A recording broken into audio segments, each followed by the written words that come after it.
अस्सलाम वालेकुम। उम्मीद करता हूँ आप सब लोग खैरियत से होंगे। आज का जो हमारा डिस्कशन का टॉपिक है वो है यूएसपी का चैप्टर नंबर 1111। छोटा सा ही चैप्टर है कि नॉन स्टीराइल प्रोडक्ट्स की जो हम टेस्टिंग करते हैं तो उनका एक्सेप्टेंस क्राइटेरिया क्या है। हमें पता तो चल चुका है ना कि नॉन स्टीराइल प्रोडक्ट्स कौन कौन सी होती हैं, तो उसका बायो बर्डन हमने कंट्रोल करना था, तो उसकी लिमिट्स यूएसपी ने क्या क्या बताई हुई हैं, आज हमने वो डिस्कस करनी है कि नॉन स्टीराइल प्रोडक्ट्स के अंदर कुछ सर्टेन माइक्रो ऑर्गेनिज़म्स हैं जिनको हम ऑब्जेक्शनेबल माइक्रो ऑर्गेनिज़म बोल सकते हैं या स्पेसिफाइड माइक्रो ऑर्गेनिज़म बोल सकते हैं। अगर वो मौजूद होंगे तो हमें क्या करना होगा, उनको रिड्यूस करना होगा या इनएक्टिवेट करेंगे। क्यों करेंगे? ताकि उस प्रोडक्ट की थेराप्यूटिक एक्टिविटी को हम बढ़ा सकें। थेराप्यूटिक एक्टिविटी क्या होती है कि जैसे ही वो प्रोडक्ट पेशेंट में जाए वो उसी को ही टारगेट करे, मतलब इतनी डोज हो कि सिर्फ जो है ना टारगेट बैक्टीरिया को ही टारगेट करे, नेबर बाई सेल को टारगेट ना करे, नेबरिंग सेल्स को, ह्यूमन के। तो मतलब एक टॉक्सिक डोज होती है, एक थेराप्यूटिक डोज होती है। थेराप्यूटिक डोज वो डोज होती है जो सिर्फ ट्रीटमेंट के लिए इस्तेमाल हो, और टॉक्सिक डोज वो डोज होती है जो ट्रीटमेंट तो करती ही करती है लेकिन नेबरिंग सेल्स को भी जाके इफ़ेक्ट करती है। तो हमने क्या करना है, ऐसी प्रोडक्ट मैन्युफैक्चर करनी है जो कि थेराप्यूटिक एक्टिविटी शो करे। Potential to adversely affect human health. Manufacturer फिर क्या करते हैं, इंश्योर करते हैं कि लो बायो बर्डन हो उस फिनिश प्रोडक्ट का जो वो प्रिपेयर कर रहे हैं। कैसे करेंगे? वो इम्प्लीमेंट करेंगे करंट गुड मैन्युफैक्चरिंग प्रैक्टिसेस। कब करेंगे? जब वो प्रोडक्ट बना रहे होंगे या स्टोरेज कंडीशन एंड डिस्ट्रीब्यूशन के टाइम वो CGMP को फॉलो करके वो क्या करेंगे, वो नॉन स्टीरियल प्रोडक्ट्स मैन्युफैक्चर करेंगे। अब वो यूएसपी ये बता रही है कि माइक्रोबियल टेस्टिंग जो हमने इसकी परफॉर्म करनी है वो यूएसपी का चैप्टर 61 एंड 62 के अंदर मेंशन है क्लियर कट, वो हम नेक्स्ट डिस्कस करेंगे।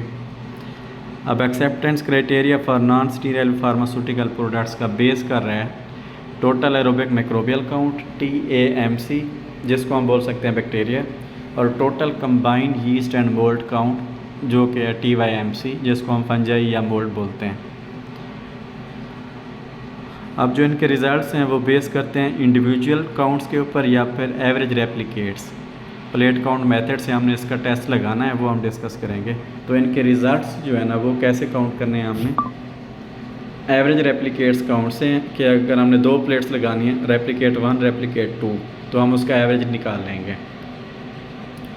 अब ये लिमिट्स गिवन है। 10⁻1 CFU मतलब 10 CFU, इसकी मैक्सिमम एक्सेप्टेबल काउंट कितनी है 20। 10⁻2 CFU मतलब 100 CFU, जो इसकी मैक्सिमम एक्सेप्टेबल काउंट है वो है 200 CFU। और 10⁻3 CFU मतलब 1000 CFU, तो मैक्सिमम एक्सेप्टेबल काउंट कितनी है इसकी 2000। अब यूएसपी ने ना एक टेबल दिया है जिसके अंदर उन्होंने एक्सेप्टेंस लिमिट बताई हुई हैं, वो मैंने ऐड नहीं किया टेबल, वो मैं आपको बता देता हूँ कि non aqueous preparations for oral use, तो उसके अंदर TAMC की जो लिमिट है वो है 10⁻3 मतलब 1000 CFU TAMC, और TYMC 10⁻2 CFU। और स्पेसिफाइड माइक्रो ऑर्गेनिजम्स में कि इक्वलाई मस्ट भी एब्सेंट होना चाहिए 1 ग्राम या पर ml। ये है non aqueous preparations for oral use, मतलब जितनी भी टैबलेट्स एंड कैप्सूल्स वगैरह ये उनकी लिमिट्स है कि TAMC 1000 CFU पर ग्राम या पर ml पर ग्राम की, कोई ये टैबलेट्स हैं।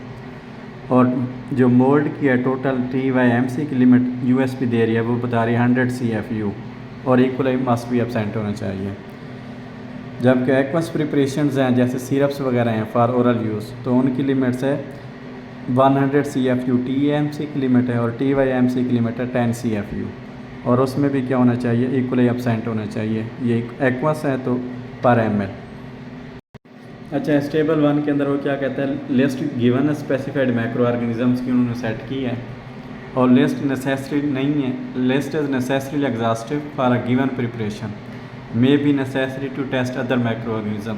जो कह रहा है टेबल के अंदर माइक्रो ऑर्गेनिज्म मेंशन है ना, अदर दैन माइक्रो ऑर्गेनिज्म भी आप टेस्ट कर सकते हैं depending on the nature of starting material, कि स्टार्टिंग मटेरियल की नेचर कैसी है, एंड मैन्युफैक्चरिंग प्रोसेस क्या है।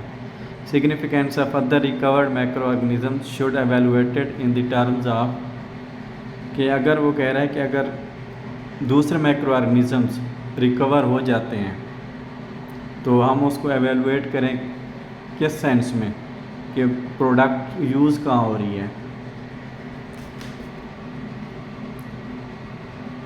ठीक है, उसका रूट ऑफ एडमिनिस्ट्रेशन क्या है उस प्रोडक्ट का, हम उसकी बेस के ऊपर हम उसको एवेलुएट करें जो रिकवर्ड होंगे micro organism other than list में जो गिवन है। फिर प्रोडक्ट की नेचर क्या है,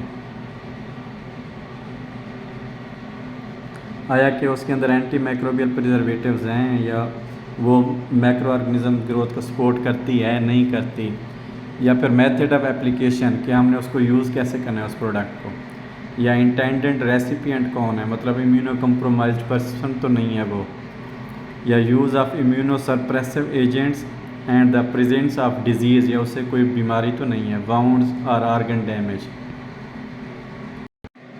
अब इस चैप्टर की समरी देखें तो सिर्फ 2 बातें हैं बस।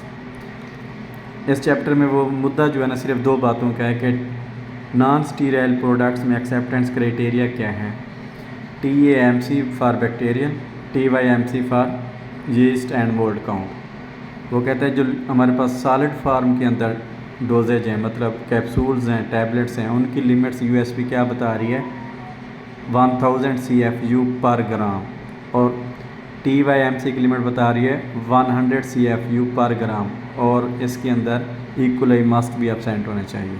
ओके, अब जो एक्वस फार्म्स के अंदर हमारे पास डोजेज फार्म है, ओरल के लिए जो लिक्विड्स हैं मतलब सिरप्स वगैरह हैं, तो उनकी लिमिट्स USP क्या बता रही है, उसकी बता रही है कि 100 CFU पर ml, और TYMC की जो लिमिट बता रही है 10 CFU पर ml, और इक्वली इसके अंदर भी एब्सेंट होना चाहिए। बात करता हूँ, यही मेन चीज़ जो है ना, ये 2 चीज़ें हैं। TAMC की लिमिट बता रहा है ये चैप्टर ड्रग्स की, जो मतलब नॉन स्टीराइल ड्रग्स हैं, टैबलेट्स और कैप्सूल्स, और बाकी जो सिरप्स हैं उसकी भी TAMC और TYMC की लिमिट बता रहा है, और साथ में ये बताया कि इक्वली मस्ट भी एब्सेंट होना चाहिए। ये था हमारा आज का लेक्चर। होप सो आप लोगों को समझ आ गया होगा। अगर फिर भी आपके माइंड में क्वेश्चन है तो आप कमेंट सेक्शन के अंदर पूछ सकते हैं। ओके, अल्लाह हाफ़िज़, टेक केयर।